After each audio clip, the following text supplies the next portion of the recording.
You want to open us? Sandy can do that. Sandy can do that. All right, cool. She's got the open. Good evening, everyone.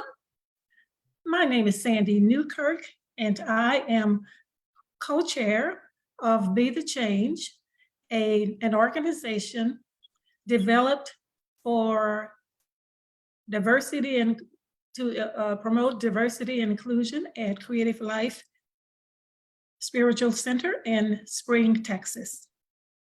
I welcome you to this soul session this afternoon.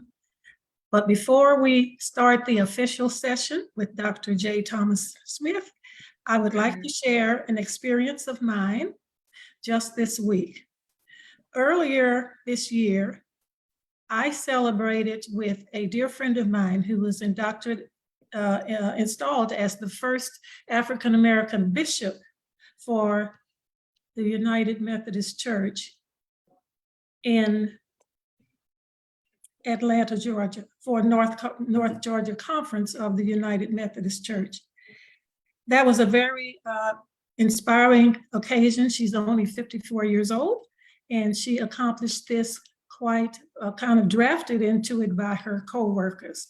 I attended the installation service of Bishop Robin Deese, and the link to it will be in the chat, so you can see a couple of the highlights of that event. Yesterday, however, 2 days ago, actually, Monday, I attended a ribbon cutting service for the first ever complex in the Texas State real estate portfolio to be named for a Black woman. And I was there in the audience with about 480 other of her sorority sisters of Delta Sigma Theta Sorority Incorporated from around the Texas area. Quite a compelling event, and the link for that will also be in the chat. So two African-American women, different generations, different era. Of course, Barbara Jordan back in the Jim Crow era and all of this. And of course, Bishop Reverend Dr. Robin Deese in today's environment. So with that as a backdrop, I submit now to Dr. J. Thomas Smith and Jesse Jennings to begin today's soul session with Be the Change at Creative Life. Thank you. Thank you, Sandy. That was wonderful. Indeed. Hang on just a second. Let me change my view here. Well, it is my, now I don't have your full bio in front of me, but Lisa has put it in the chat on Facebook, and it would eat up a good 20 minutes, I think, of our time together for me to work through that line by line, because you summarized it and there's so much more back of it that you're going to share with us. But as I said to the group when we were just starting out here, you and I go back, by my count, 46 years. We were in Science of Mind 2 class together. I started a ministry, you started a ministry, and you're one of the few people that you're really the only person in my life at this point who remembers Dr. Ben Winter. Oh, yes. Who was our, and I tell people who ask me, who was your first teacher? I say Dr. Ben Winter, and his first teacher was Ernest Holmes. Isn't that amazing? Yeah, so we're we're third generation from Holmes, but you and I have been friends and colleagues this whole time. And well, I don't see you nearly enough. The last time was at Bobby Cicchini's funeral back in February of 20, right before the pandemic. But anyhow, it's awesome to welcome you here tonight to hear your stories. And so I don't know, to get the ball rolling. We just had in the interest of full transparency, we just had a phone conversation about an hour ago, I guess, and figuring out where to start with all of this. If you wouldn't mind, just to get, not like we need an icebreaker, but just to get the ball rolling, tell us about how you found religious science and how it informed your spirituality. Wow, that's a very interesting story. Even that when I tell it to myself, I had. I'm trying to tell the short story, but I was in Los Angeles and I was working at a radio station there. I had just recently replaced Wolfman Jack when he went to the midnight special. And I was writing for 2 newspapers at the time.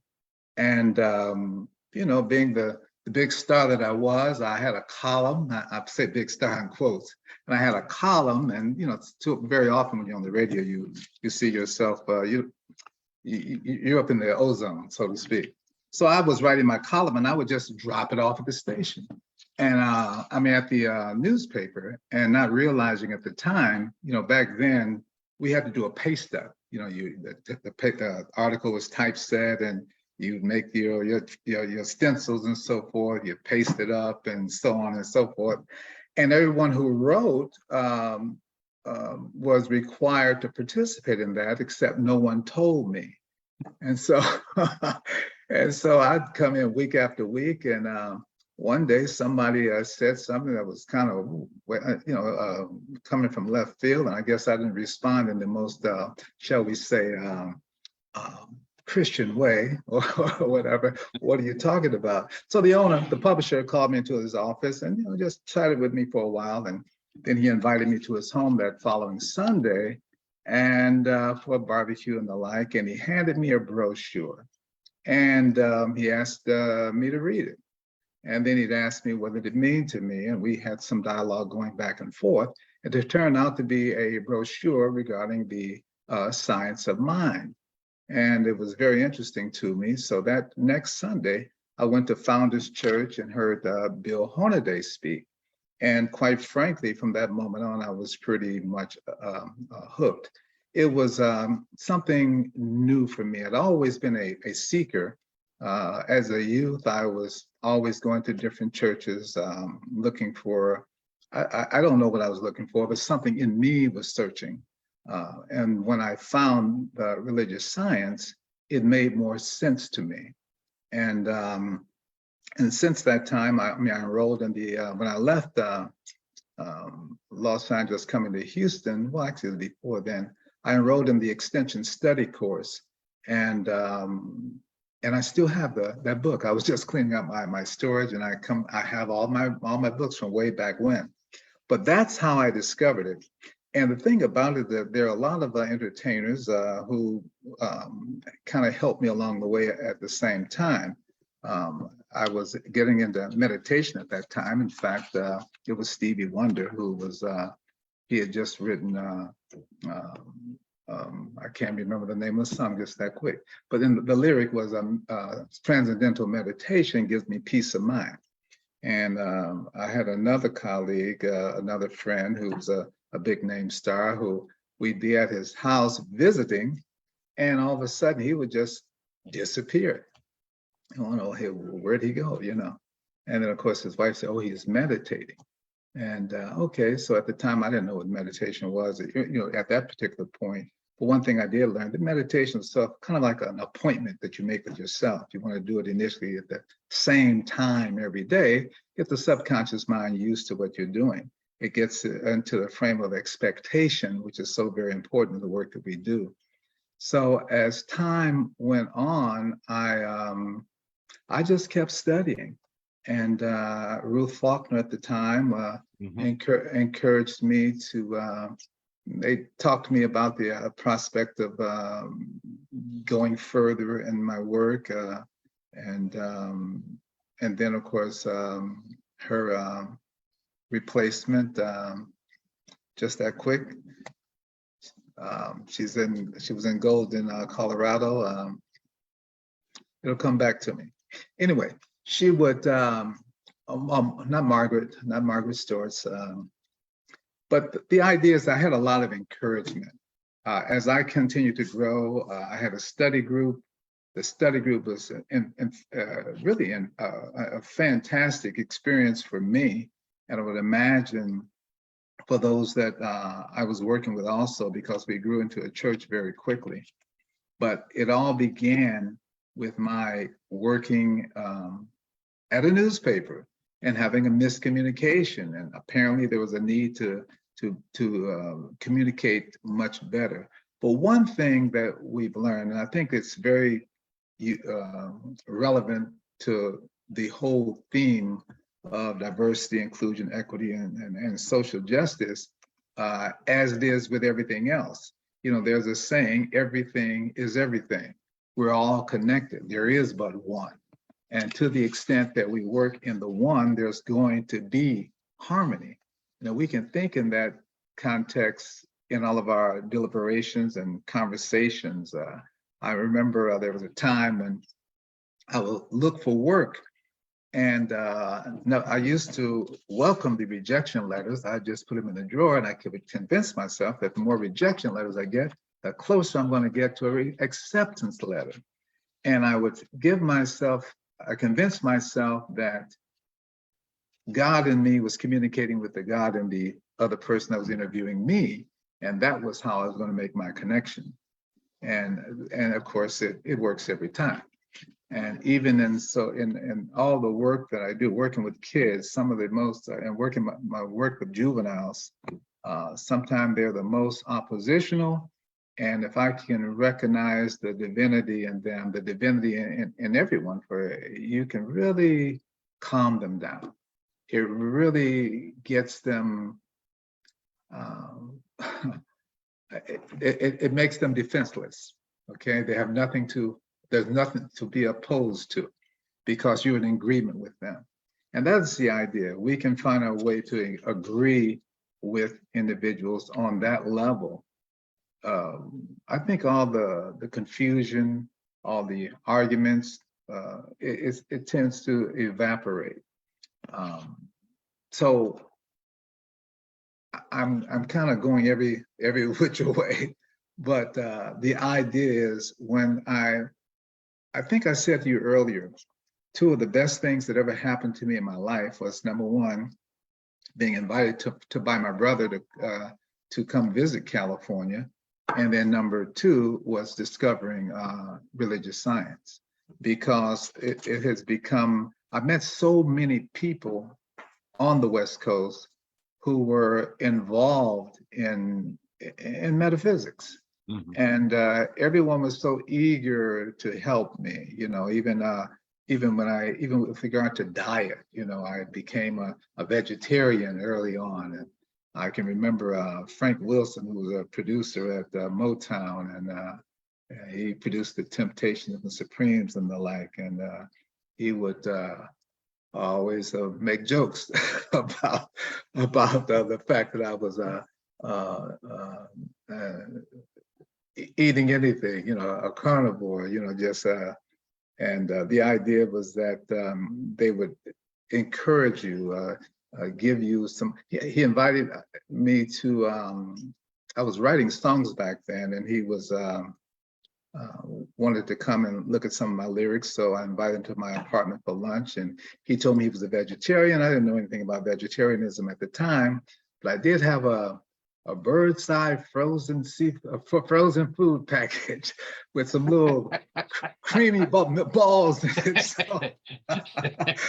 So I took those little creamy balls out, stir fried the vegetables, and threw an egg in there, made him an omelet, and he pretended like he really enjoyed it. So, vegetarians are used to that, yeah. Yes. But at that point, he invited me to a party at his place, and he had a big spread, one side for omnivores and one for the veggies and so forth. And in other words, they were accommodating of everybody, but at the same time, he was a teacher. There was teachers everywhere, everyone trying to appoint you inwardly. And that's where it was. When I first got curious about Stevie Wonder telling me in his song, needless to say, also one of his friends and I, in fact, I replaced a friend of Stevie's, a colleague, someone he writes with in my first job, Lee Garrett. He had just gotten fired, and he's without sight, just as Stevie, and actually looked a lot like him. People would think that, hey, is that Stevie Wonder? But it wasn't Stevie, it was Lee Garrett. But he actually called me on the air and asked me, hey, would you come help me with a gig? I didn't know him at the time.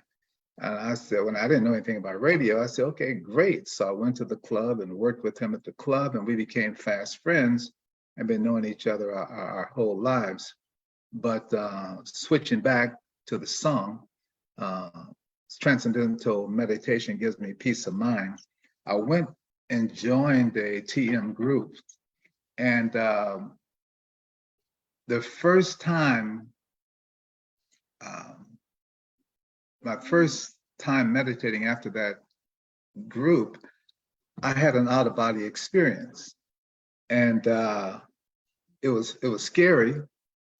And when I went back and told the group, they laughed. But at first, I didn't understand the laughter. The laughter was laughter of joy. You know, they were that I had that experience. I didn't understand it at the time, but I persevered in my work, and I found that, you know, at the time it was so wonderful. Back then, I only worked 9 to midnight, 3 hours a day. That was a great day. So I had a lot. I meditated probably more than I worked on the air. But I found a way to get perfect darkness in my apartment in the middle of the day. And I would meditate and do various exercises and the like. And I had some experiences that it was very difficult to help other people understand it if they haven't experienced it. We have an inner world that is so incredible, and it takes time to cultivate that landscape, if I might use that metaphor. And once you do, it becomes kind of an addiction. You have to go in. You have to experience the presence from that side, from the inside. And as you work on your chakras, I don't want to get so abstract, but as you work on that, there's so many things, there are inner visions that you truly have. And that's the only thing I can say in that regard. So to make the things as brief as possible, I became addicted to the process, and I just kept going. And life, it just makes life so perfect. I said to you earlier today, I don't have bad days. I never have a bad day. Every day is a great day. Every day is a happy day. And there's no need to, even when there are so-called problems, they're not really problems. They're only problems as long as we look at them as problems. Once we see them as challenges or an opportunity to grow or an opportunity to do something different, it becomes more of an excitement. It's like a game. Okay, what can I do with this situation? How can I make this situation, how can I turn this lemon into lemonade? And if we can look at life in that regard, if we can look in our relationships in that regard, too often we get caught up in he said this or she said that, or, you know, I'm feeling some kind of way because you said whatever happened, but none of that even matters, especially a week later, you know, 2 days later, 15 minutes later. It didn't mean much of anything. So to the extent that we can stay centered, to the extent that we can stay focused on our core and our imbalance, we are always in power. Once we get out of balance and we get caught up in someone else's problem or someone else's emotion that pulls you out of your center, then that's when that should be a reminder, if you are focused, if you understand who you are, it's easy to get back in sync. I used to use the metaphor of being centered. As a kid, I used to love Cracker Jacks and anything else that was sweet. But there was I used to love the prizes in the Cracker Jack box. And there are 2 prizes that I liked most, or the most memorable that I can recall. One was the spinning top. And when that spinning top was spinning perfect, it appeared to not be moving. Mm-hmm. And to me, that was the idea of meditation, to practice perfect inaction. And to the extent that we can practice perfect inaction and be at one minute, just to be still, at that point, that's an opportunity to grow, to get more insight, to get more inspiration, and to grow even further. And similar to that is the magnifying glass. As a kid, we get that magnifying glass, and it was such a thrill for an 8-year-old to get a pile of dried leaves and get that magnifying glass and keep it focused until the sun ignites it into a flame. And such is the case with our vision, our focus. What we give our attention to gives itself to you. It gives itself to us. So to the extent that we can focus on an idea and work on that idea, it will truly become real in our lives. And that is one of the things that, the two things, we can be centered and focused, we can accomplish anything. And it may seem abstract, it may seem oversimplified, but that is in fact the reality.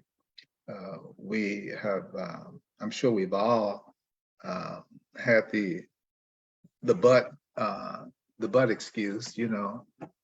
Yeah, I know I can do that, but I mean, what am I gonna, but what I'm gonna do with all these bills? I mean, but what I'm gonna do about this, or but what I'm gonna do about that? And at one point, I said to someone, or maybe I just thought it, but it seemed like I recall saying it, is that, you know, you can be what you want to be, and you can do what you want to do if you only get your butt out of the way. And of course, it can be used with one T, but also two T's, you know, as the idea. If you get your butt out of the way, you can do whatever you choose to do. The idea is the most important part. The vision is the most important part. And we can expand the vision, walk around in the vision, see the vision from all of its in all of its dynamism, all aspects of the vision, and claim it. Then it cannot help but manifest. I don't think there's anything I've accomplished that I have not done. And I mean, you know, it's, I remember, you know, I was about 8 or 9 years old, and maybe I was about 10 or 11 about that time. But the owner of I worked at a local supermarket in my neighborhood, and it was Allen's supermarket, in fact. And one day I asked Pop Allen, Mr. Allen, are you rich? And he just let out a big laugh. He said, no, son, I'm not rich, but there's nothing in the world I want to do that I cannot do. But to me, that is rich. I mean, it's not just about money. Health is very important. You want to have your health so you can do everything you want to do. But if you can pay your bills and do everything else you want to do and just have fun in life, you are rich, you are prosperous. I think, which is the reason why everybody wants to get here. You know, everybody wants to come to America because the streets are paved with gold. Some folks think it's literally paved with gold, but in reality, metaphorically, it is, because there is nothing you can't do that you want to do. And let me interrupt you for just a moment, may I? Because I want to hear about, when you talk about coming to America, I want to hear about your work in immigration law. Yeah, but sure. I want to go further back, because you mentioned religious science and TM as these real formative influences in your life. Mm-hmm. However, in your first book, you tell the story about how you were drawn to be on the radio, but you faced a speech impediment. And before you knew anything about metaphysics, you did something about that. How did that happen? Yeah, that is amazing when I think about it. Yeah, that really is. And that proves the point, you know. And if I can just do a sidestep right quick, I remember there was a story told about Dr. Holmes, and he was working with, there's a story about the housekeeper of this man who had tuberculosis or whatever, and she wasn't a well-educated person. She would sit in her rocking chair and knit over the man, and she said, ain't no matter, and nothing ever was the matter, okay? And the man was healed. And basically that's it. We can use the principle whether we know it or not. In fact, we are all using it, even though we may or may not know it. But basically, yeah, I had a lisp early on, and I know I can still see my grandmother as a little boy telling me to stick my tongue out, and she said, oh, that cleft needs to be cut, and this, that, and the other. And but with my speech impediment, I had told this disc jockey who was my idol. When we were doing gigs at a club in LA on a regular basis, we'd have live entertainment, top name stars. And one week he couldn't make it. And so I used to just take the tickets and, do the work the door. And he couldn't make it one Sunday, and I had to MC. And so a few days later, I told him I wanted to, hey man, I think I want to be a disc jockey. He didn't even say a word. And then I just ignored me basically. And I mentioned it to him a couple of times over the next few weeks. And one day he said, how are you going to be a disc jockey when you can hardly even talk? And I said, what do I have to do? I mean, I wasn't embarrassed or ashamed. I guess I didn't have that much, I didn't have that much pride. But he said, well, tell you what, you come to the station on Tuesday night and I'll tell you what you need to do. And so I went there and no, he told me, I'll let you do your thing. So he put me in the studio and gave me some records and I left the studio, and next thing I know, he came back in there, and all of a sudden I heard this riotous laughter. It sounded like I was at the comedy club. He had eased back in there with the engineer, the producer, the janitor, the newsman, and everybody else in the studio, and they were just cracking up at me playing disc jockey. So he told me, hey man, I'll tell you what, here's what you got to do. Anyway, I sat down, he gave me some pointers, and I went out on my own, and I started reading out loud, reading from the newspaper actually, out loud, throwing my words at the outer wall, over enunciating. I would talk with crackers or marbles in my mouth, pencil in my mouth, doing everything I could whereby I could perfectly form the words that I needed to speak. And I wrote my own commercials, went to the Goodwill store, got myself a couple of kitty type record players and a little cassette recorder. And I actually just set up my own studio and a combination speech therapy studio. And about 6 months later, I took him a cassette tape and he was at his desk and he, hey, let me have the tape, let me see what you got here. He put it in the machine, he hit the button, and he just said, wow, man, the only thing left for you to do is to get a job. And that was the beginning of it. And from then, everybody said, well, you need 2 years experience. You can't get a job in LA with 2 years experience. So that went on for, I don't know how long, until I decided, well, look, I want to be on radio. If I have to go to Montgomery, Alabama and work for $80 a week, I'm going to do it. That's what I told myself, but I didn't have to do that. I decided that, at my greatest opportunity to work would probably be on a station. I played Black music.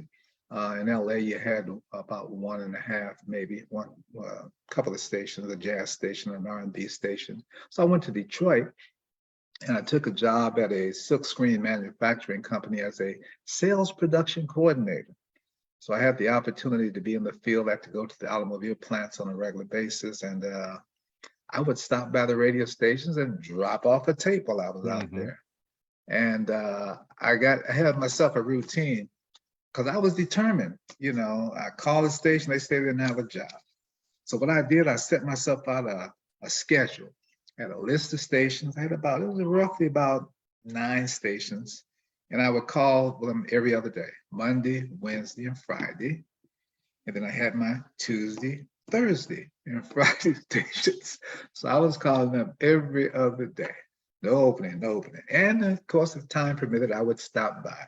So on this one occasion, I stopped by the station and I walked in, and in retrospect, I guess they were standing in the 3 jocks and the PD were standing in the reception area when I walked in. I guess they kind of had a inside joke with themselves, said, here's this guy again.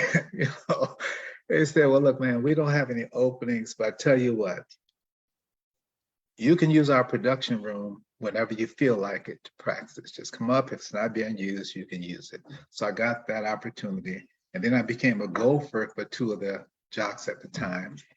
And not just a gopher, I was actually working at the club with them. And of course, I would get paid. And on one occasion, we were at a club and David Ruffin was there. And after I left that particular gig, I went to another club where I was going for a different jock at a different station. And I walked in and the record was fading and he was nowhere around. And he was broadcasting live normally on the, from that booth. Of course, they weren't on the air at the time. But I went on up there and I did my little thing and, you know, just played the records. And next thing I know, the crowd were coming, everybody in the crowd was making a request and the like. There was one guy who kept coming up there before he could even get there. He said, well, what's your name again? I told him my name. He said, well, you got any experience? I said, no. He said, would you like to audition for my station? And I said, sure. And so, of course, he invited me to the next day to come to the station. They put me in a little closet with back then we had a little teletype machine. It used to make all the noise. Put me in the little room, ripped off some news, copied, had me read it into a cassette player. And he said, I'll be in touch. And lo and behold, a couple of days later, he offered me a job, afternoon drive, not weekends, not overnights, but afternoon drive, 3 to 6 in the afternoon. And I say to myself, I mean, he didn't hear me do I guess he heard me do my routine in the club, but I didn't have to have an air check. He knew I could read, and that was the main thing they wanted. And that was the main thing I practiced. I prepared, not knowing what I was preparing for, but that's what I did. I practiced reading, and that was my audition. Here's something to read this in the tape, and we'll be in touch. And the rest is history. Interestingly, Lee Garrett, that's who I had replaced. That's who was on the air at that time. And as I stated, we became fast friends. And in fact, we even wrote a few songs together. So, so that's how I got into radio. And ever since then, I mean, I wasn't on the air less than a year at that particular station. I got a call from a major chain, McLendon Broadcasting, and they offered me a job on a pop station there in Detroit, which was, for me, I thought that was, it was something that I was always told to aspire to, and I took it. And that was, that position there opened a lot of other doors, and which led directly to me getting the call to come back to Los Angeles to work. So, but again, even though I didn't know I wasn't using the principles at the time, knowingly, I was using those principles. Yeah. I knew what I want. I had the idea. I knew what the apparent barriers were, and did what I could do to move the barrier.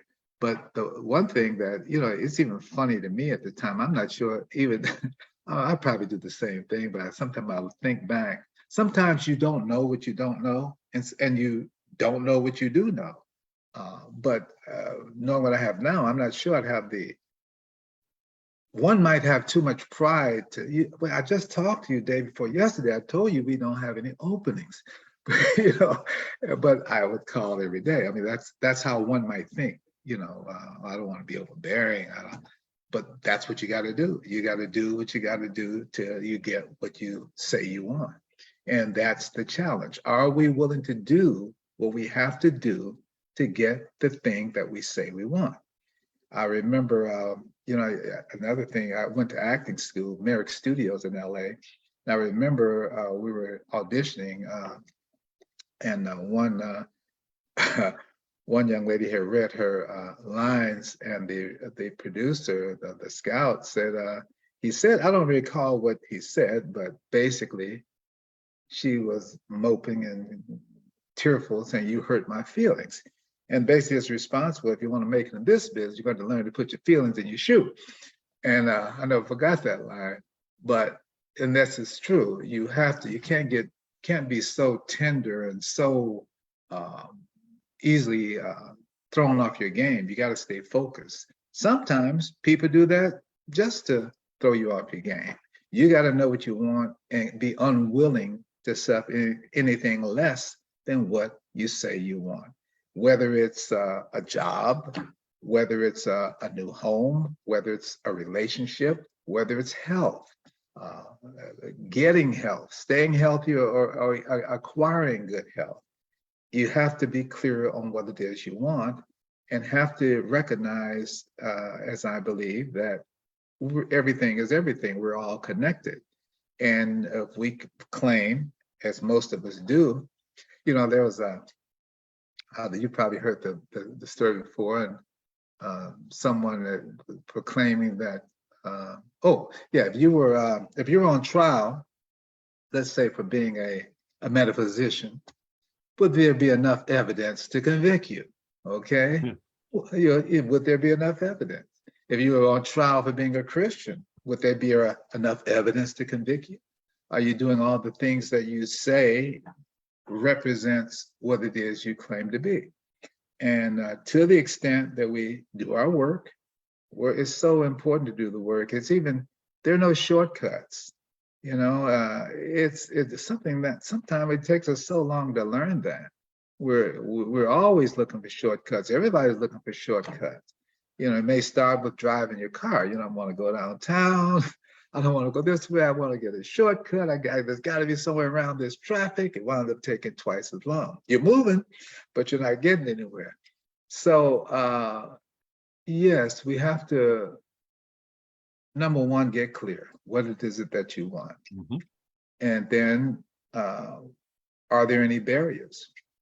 Can I ask you something? I'm sorry to interrupt you. Sure, please I could do. listen to you all night. Well, I I'm could glad listen you're to in. you all, and we got to do this again. We absolutely have to do this again.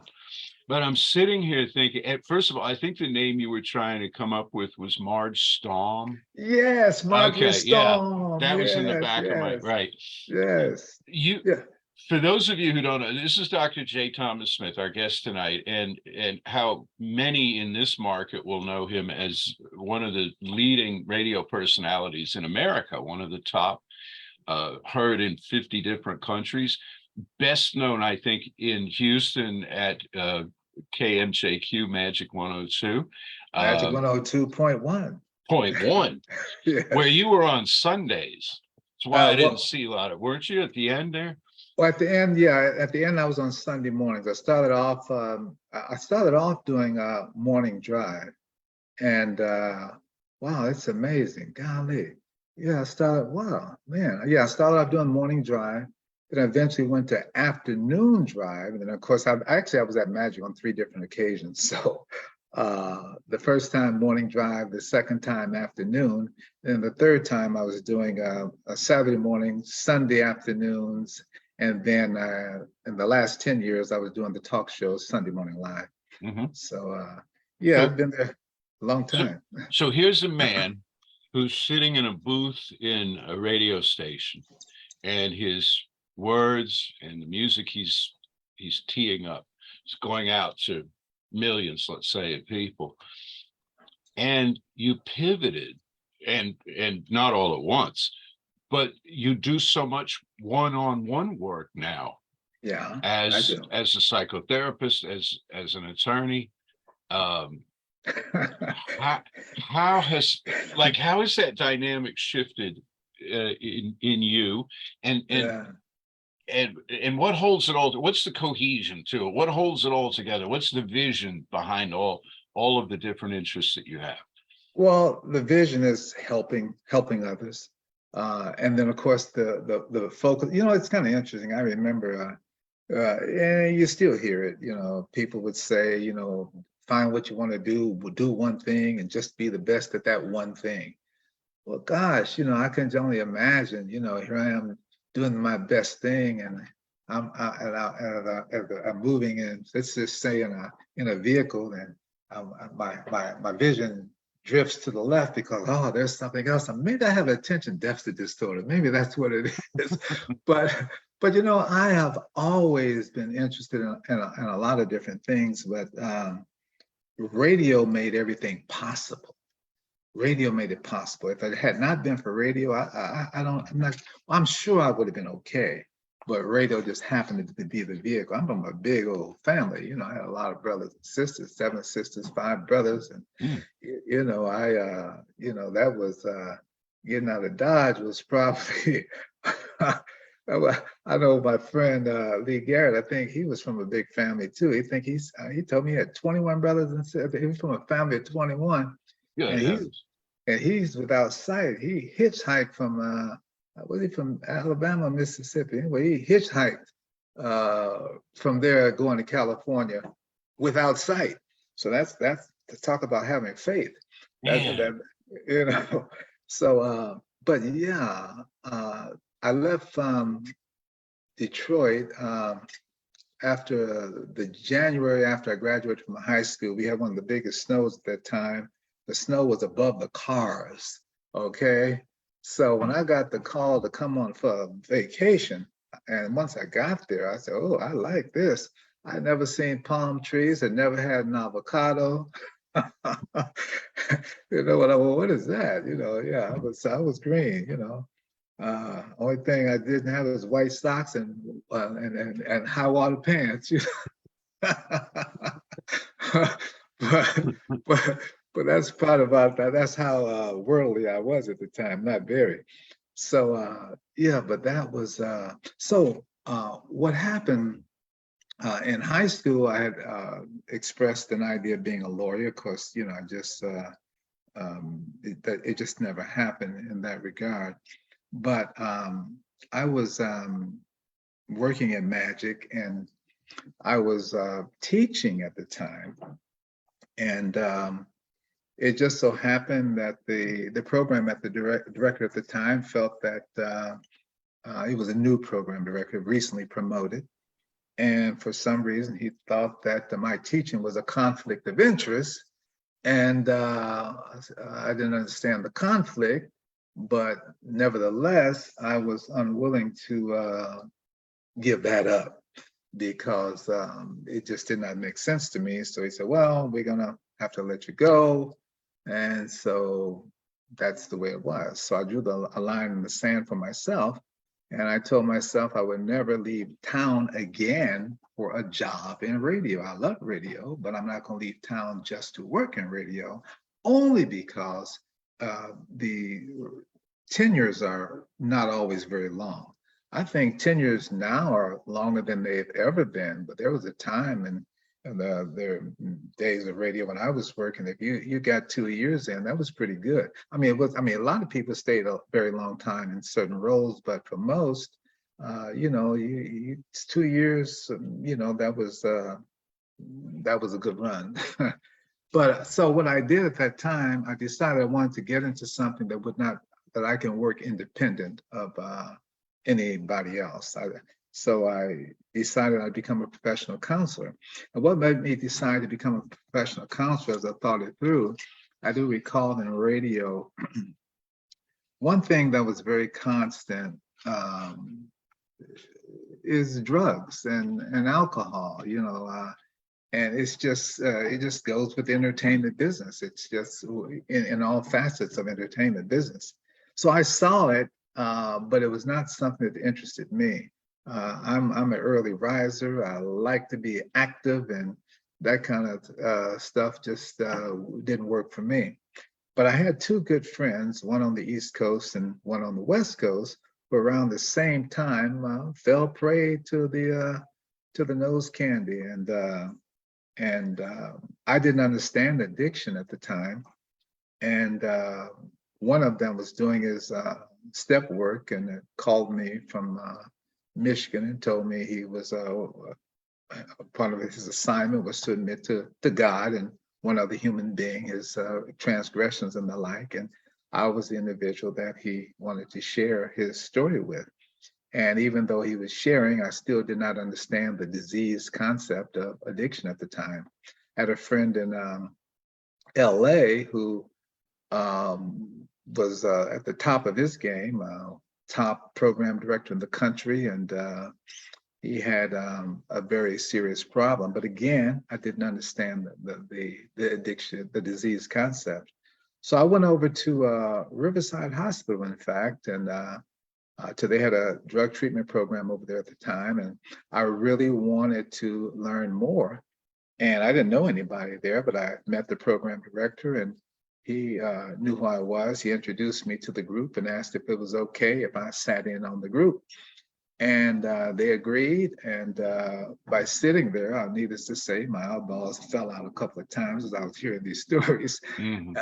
But I became addicted to the field. What happened, which is very interesting, is that after going there over several times over a few weeks and talking to the program director at the time, his name was Lloyd Butler. He himself had been in recovery 30 years at the time. And he said, wow, we're opening a new program in the medical center. And based on my conversations with you, you have some skills that we could use right now. And basically what he wanted me to do was teach the group meditation, progressive relaxation. And that was incredible, because I was a natural. And so we called it, I called it spiritual insight therapy. And eventually I called it the D-VAMM process. And basically that entails deciding what you want, using visualization to see yourself in that particular role that you say you want. And also the A stands for affirmations. Use affirmations, positive affirmation to program your subconscious mind. And then of course you have meditation so that you can get centered, get inspiration from your divine center, and also to just contemplate and reflect. And then once you've done that, you got to get into action. You got to move to do the thing that you say you want to do. That's what I call the D-VAMM process. But that all evolved from my work there at Riverside. And of course, I was inspired by my former program director. Was it Shakespeare, Sweet Are the Uses of Adversity? Mm-hmm. Such was the case. Yeah, that was sweet, but the idea is that there are no mistakes. There are no mistakes, I mean, it was time. It was time at that particular point. And sometimes we don't move when we should, in whatever the situation happens to be. It could be a relationship. It could be living in a particular town. It could be driving the same old raggedy car, which reminds me, I had a car. I had one car, man. I used to drive from Detroit to Ohio at a radio station in the car. It wasn't such a bad car. I used to get about 15 miles to the gallon of motor oil. And yeah. And one day on the side, on my way back from Detroit, from Toledo, I look in the rearview mirror, I see all this smoke. And there was a car following behind, saw the dilemma I was in. I got out of the car and I haven't seen it since. But we have to do that sometime. We have to just make a decision that I'm going to do something different. I'm going to change this job. Some of us are afraid to change jobs. I don't understand. I really don't. I still don't. I mean, I understand, but I also understand that you will never fail. If you know what you want and you understand how things work, if I could use that metaphor, if you understand how things work and use the process, use your tools that you already have, everything you want, you already have. You've got everything you need right now to do whatever it is you choose to do. You want a new job. A lot of folks, of course, they don't want a traditional job even more now. Sometimes their job is just watching TV and ordering fast food. But if we want to go beyond that and want to build something, to create something, we can do that. And there are people waiting to help you. That's the thing that's most exciting to me. Once you decide what you want to do, people will come to you where you don't know why or how. They'll be there to help you. And that's the exciting point. That's what makes life so exciting. You can't fail. There's no way to fail. And even what appears to be a failure is just to say, hey, not go that way, come this way. We got to keep trying. Our brain is like a servo mechanism. Remember that as a children's toy, you got the toy, you wind it up, it runs into the wall, it backs up and it goes the other way. It runs into another wall, it goes the other way. The mind is the same way. If you never try anything, then you don't know a different way to go. But you gotta try something. When you fail, failure is not final. And I have a talk I do, you will fail, but not finally. As long as you keep moving, you gotta keep moving. And I encourage everybody, if it's something that you say you want, write it down. In fact, get in the habit of writing it down. Do some journaling. I think it's very important. You don't have to, maybe you don't want to get all formal, but get yourself some 3x5 cards. Just write your ideas down. Write what it is you say you want. Get to the point of giving yourself a deadline. Set a date, and then find out what you have to do to accomplish what it is that you say you want, because you won't fail. I say that with the deepest conviction. You know, I would even go so far as to say there's several corners I come to drive by in the city, and I see folks out on the corner with a sign. And it's the same guy on the same corner every day. Okay, I mean, he's there for a reason, you know. They're probably doing pretty good, you know. That was the goal. So that person is being successful holding that corner down, okay? And once that individual decides they want to do something else, they'll probably do well with that. But the point is, whatever you want to do, you can do it. If you want a job, you can get a job. And again, people say, oh man, everybody can. You don't know people's stories, which is true. And that's what we need to do. Getting back to where your overall theme with these soul sessions is the issue of diversity, inclusion, equity, and social justice. Very often, you know, we want to help people, but we have to help people or find a way to help them in the way that they function and the way that they work. Too often, we want to just lay down the law and say, you got to get with the program or you're not going to make it. But if we really want to help folks, we have to be flexible too. We have to find out how this person works, and we do that by asking questions. Not unlike that car salesman. When you walk in the dealership and he starts asking all these questions, you know, about your family and what kind of work you do and all of this. He's not really interested. He's sizing you up to see what he can sell you. You know, that's what that's about. And that's what we have to do. We want to help somebody. How can we help you? How can I help you? In fact, when I answer the phone and the person introduces themselves, I introduce myself. How can I help you today? How can I be of service to you? That's what I want to know. What is it that I can do for you? What's your problem? How are you seeing your problem? And as you're telling me what you see as the problem, I'm seeing those as your limited thinking from a metaphysical perspective, or at least that's the way that you frame the problem. So I'm looking for ways that I can help you to resolve your problem. Sometimes it begins with your thinking. We have to work on that very often because that's where it all starts. Everything begins with the word. Your word has power, and words have power. And that's why it's so important to use certain words if you want to accomplish certain things. So we have to convince ourselves. You're the only one, that man in the mirror, that person in the mirror is the only one that you really have to convince of what you say that you want. There's so much we can accomplish.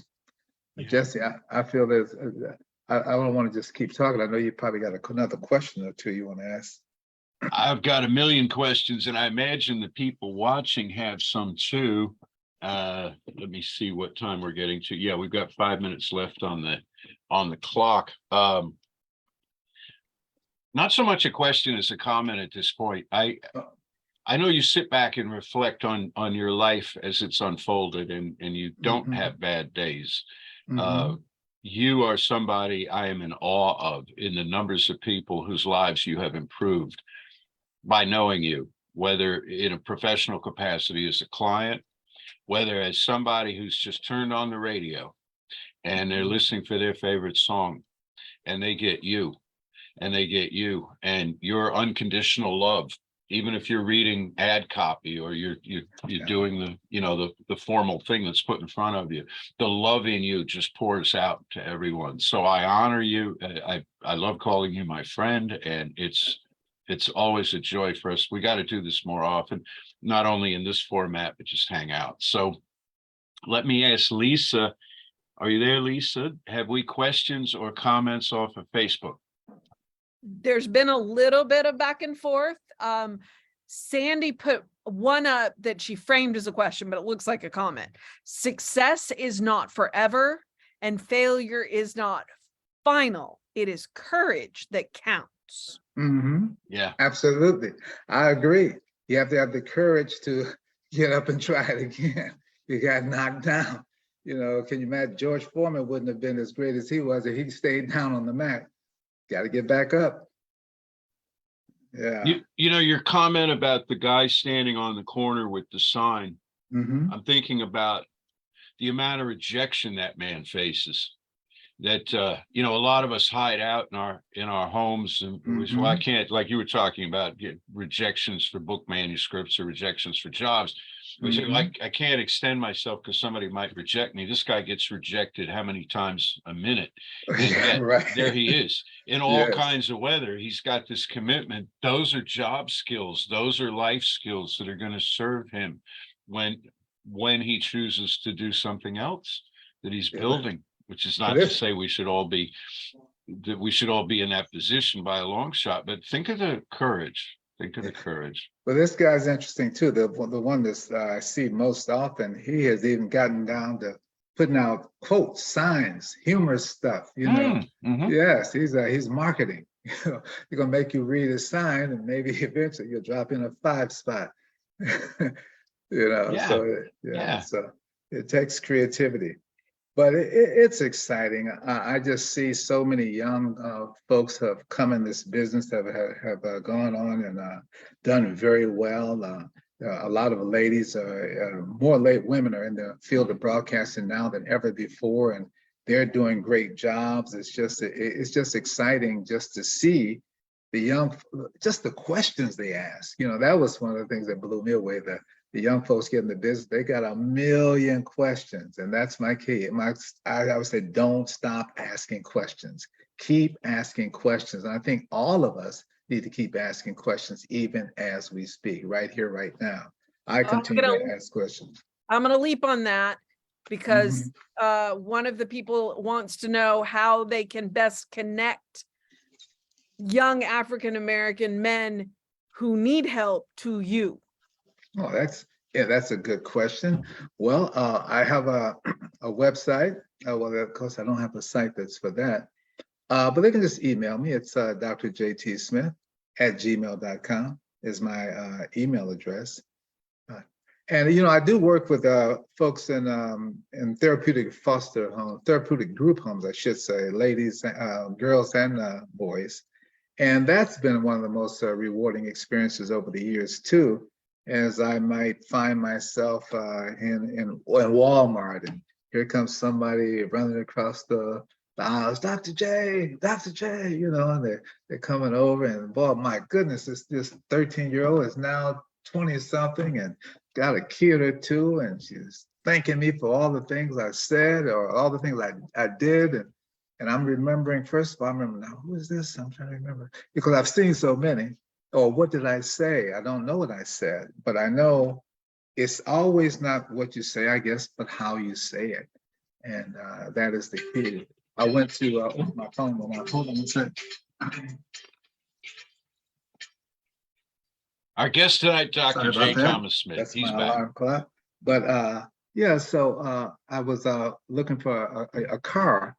And it turns out that the salesman was a former client at one of the treatment facilities. And again, he was thanking me for what I said to him on that occasion. I don't remember what I said, but I'm glad what I said was helpful. And but yeah, you know, that is interesting that she should ask that question, because just this week I was asking myself, what can I do to help in that regard? There are so many young, the two Justins really inspired me. Everybody know the two Justins by now. They're amazing, 27 years old, my God. I was not like that at 27. Those guys, they're bold, they're courageous, they're loving. Yeah, we need to share what we know. We need to give it back. You know, I got to give it back in some way. And that's why I write. That's what radio was doing for me. I loved radio for that purpose. It's so instant.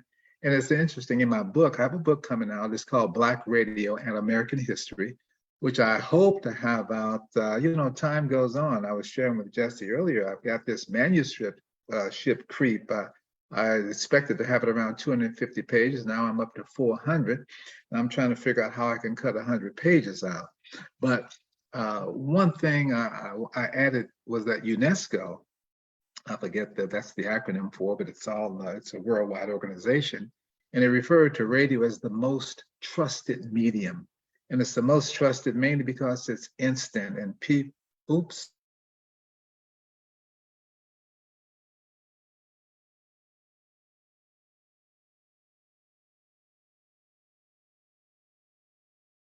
He'll be right back. We had a little technical freeze up there. While we're waiting for him, I'll tell you, he has 2 books already in print. They're on Amazon, and they're probably, I can't see the Facebook chat, but they're probably in there. And then this one that he's working on now, Black Radio, and a 4th one we were discussing earlier, which he's going to be working on too, which is more along the lines of diversity and inclusion and equity and racial justice.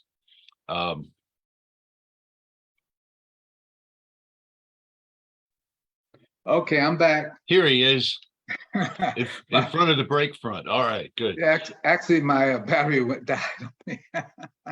Yeah, my battery died. But yeah, radio is the most trusted medium, and it's just the idea that we can reach so many people instantly, and it's just I just love it. I just don't think there's any.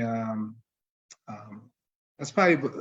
Oh, I was talking about the book. Yeah, in the book, it refers to radio as the most trusted medium. But the thing about the book is just, it excites me, is just how far we've come, how Black radio has come about, from the first Black disc jockey, the first Black-owned radio station, the first station that was programmed Black, the first radio station built from the ground up by African Americans. Urban One, Radio One, Kathy Hughes, the first publicly traded corporation headed by a woman, a Black female, and just all the growth that they're doing. And there's going to be some interesting news about the chain coming across in Houston in a very few weeks. They're doing some incredible growth here in the city. And I'm even though I'm no longer working there, I'm still excited about that, excited to see it happening. But my book, I think it's a work of passion, but it's also, I feel the need, it's sharing, because I don't think this is something that you would just read about. A lot of people don't realize that in the beginning, we had people imitating, pretending they were Black, playing Black music. They weren't Black. A whole radio station, everybody on the station, nobody's Black, but they spoke in Black vernacular and tried to make people, they made people believe that they were Black. In fact, people used to think Wolfman Jack was Black before he went on TV, you know. So, but they did this intentionally, and that was the purpose. And just how it was so powerful in the civil rights movement. It was very important at that time. It's just done so much for the community, and it continues to do so, even as social media and other forms. That's one, social media, it's a wonderful thing, but I think it's so important that we need help. Folks are getting unreal expectations for themselves. In other words, I want to live like the Kardashians, or I want to live like whomever, or I want to at least pretend like I am, you know, whereas we're not being our authentic self. I can't be anybody but myself. Yeah, I love to have $1 billion, but I can't give it working at the fast food joint down the street. You know, if you want more, you got to become more. You just can't get on social media and pretend. You got to actually do something. And a lot of folks say, well, I want to go to college. Well, you don't necessarily have to go to college, but it's a good starting point. You know, you got to do something. We got to improve ourselves. And that's what I think has helped me a great deal, improving myself. And their self-improvement just came from being curious. I wanted to know stuff, you know, and I just kept going. And next thing you know, hey, I want to know this now too, you know. And so I do the other thing. But, you know, even you mentioned earlier about my work with immigration law. One of the things that's most fascinating about that is that's where the issue of equity and inclusion and so forth is very important, even because we have to understand that particular person's problem. I can think back to a case I had, and it was a young man from Mexico, and he had gotten into some legal trouble, and he actually got convicted on a federal crime, and he was basically just helping his brother out, who was actually in Mexico, and unknowingly, you know, he was just helping his brother out. I don't want to go into too much detail, but the point is he was getting out and he was going to be deported. And he had gone to lawyer after lawyer, and they say with that kind of crime, you know, because there was drugs involved, and no, well, you can't, they're not going to let you in the country, but you know, you got some, you know, you could have 100 pounds of marijuana, but if you got 1 ounce of cocaine or a grain of cocaine, you're out of here.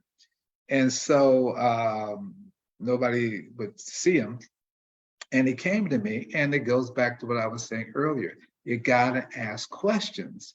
But I asked questions and questions within the question. I kept parsing the questions until I got more and more questions.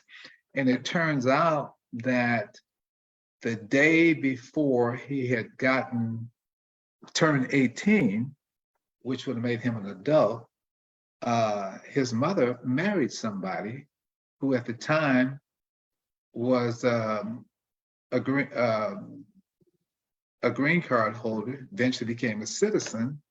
And it turns out that because she got married before this guy's 18th birthday, he was already a derivative citizen and didn't know it. So all we had to do is apply for a certificate of citizenship.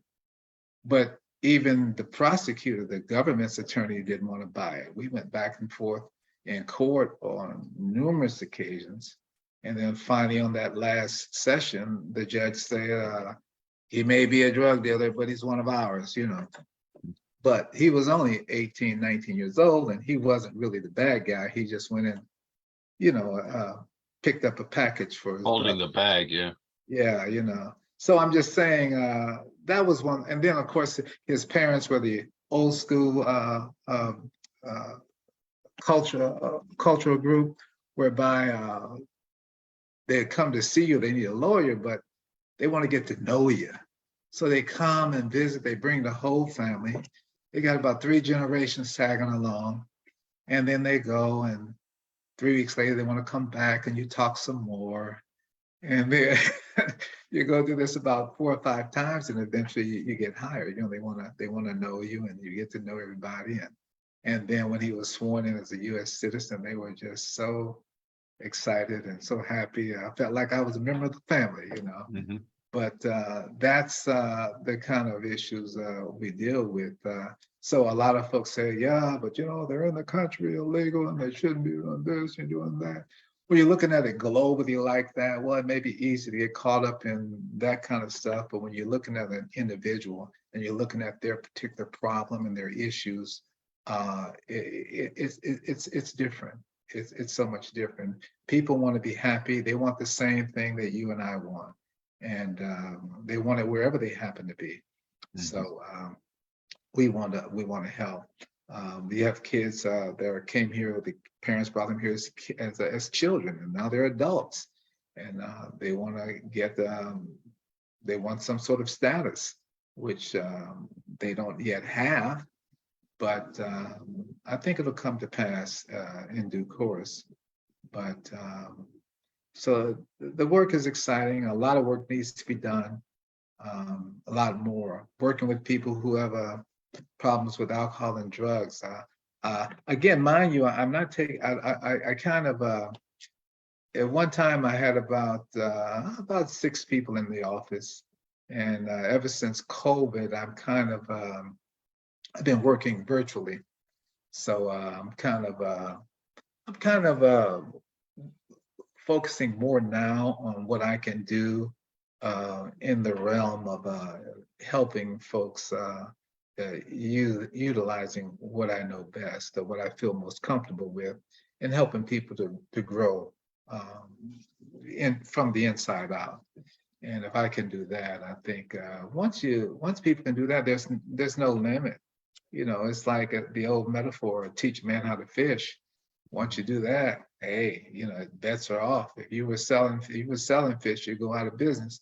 You know, you just teach them everything they need to know. But that's the exciting part. That's what makes it all worthwhile, getting up every single day. And so I don't know.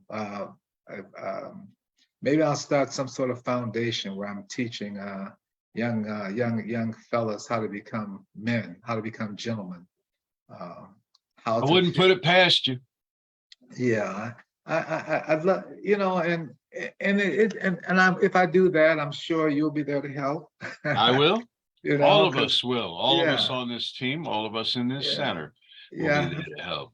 I think that's what happens. That is what happens. Once we decide what we want to do, there'll be others to come to help. So anyway, anytime you need me, you know, just give me a holler. Absolutely. You got to come speak for us again soon. Okay. I think back on our times together, that Ernest Holmes Day that with Alan Dolores that Lisa mentioned, and also Arthur Johnson. And oh yeah. And I remember the very first time you spoke at Creative Life when we were still upstairs way back in the day. And oh yeah. And you got a big laugh out of a line. You were teaching in college at the time. Mm-hmm. And you said the other day, I know you don't remember this, you said the other day, I was talking to my class about where I was on the day John F. Kennedy was assassinated. I remember. And none of them were born yet. That's what somebody said. Somebody said, Dr. Smith, when John F. Kennedy died, we weren't even born. And I think of that now. And those kids who weren't born yet are turning 60. Yeah, isn't that amazing? Yeah. Yeah. So, I got a lot of stories out there now I think about it. Yeah, it is. So all right, my friend, it's been a joy being with you. Lisa, do we have any other action on Facebook we need to bring up? Well, now that he's mentioned the foundation, he has to do it because Sandy's going to be after him. Yeah. Okay. Well, that is the truth. Yeah, I was about to set up a couple of LLCs this week. In fact, maybe that's something I'll yeah, that's okay. All right, I guess I got to do it. Sandy is a born coach, you see, and how Sandy a language it is. How are you coming with that foundation? Oh, me? Yeah, you. Yeah, that's a good idea. Well, I'm thinking about a name right now. There you go. All right. Thinking about a name. I'll probably have something laid out because it's easy. It's easy to do. I think once it's set up, it'll carry itself. Mm-hmm. You know, yeah, it will. So, hey, thanks for the idea. Yeah. I think you gave me the idea. Something did with a capital S. Yes. You know. Expect a miracle. Expect a miracle. Yeah. And then when you get that foundation up and running, we expect you to come back and tell us all about it. Absolutely. Yeah, maybe if bring not some, before. Yeah, maybe bring some of the group. Yeah, that still fascinates me. Again, thinking about the various facilities where I work with these kids, even at the Juvenile Justice Center at Harris County, they had a campus over there off of Chimney Rock. that was interesting. Even though they made some early mistakes, these kids, a lot of them, they just turn their lives around and they're doing very well. I see a few of them every now and then. Mhm. So it's our work is very important, Jesse. And I don't know how are we doing? How as far as the growth of the I noticed everybody else is using our teaching Mhm. of their teachings, and they call it Mhm. something else, which is really fascinating. I see it all over the place. It just blows my mind. Yeah. Yeah, I don't have a quick and easy answer for you on that. I mean, the pandemic, of course, everything changed. A lot of our Yeah. centers have sold off property. They're going virtual only. The community's different. But I'm doing a class on Monday nights now with people across the country. I've done it before with people in oh gosh, 5, 6 different countries. Africa, we have one in South Africa, one in New Zealand, several in Europe, a bunch in Canada, who would never otherwise have gotten together Right. and been community. And your So column in Science of Mind magazine, that's got to really open a lot of doors. that's Soldiers On. We're going on 32 years of that, and Oh, wow. it's It's yeah, been it's 32 years. 32, I think it's 32, 31 or 32, but Wow. it's a kick. And I'm so grateful for that opportunity Yeah. to be able to extend the word now digitally, because there's a heavy digital presence that the magazine has.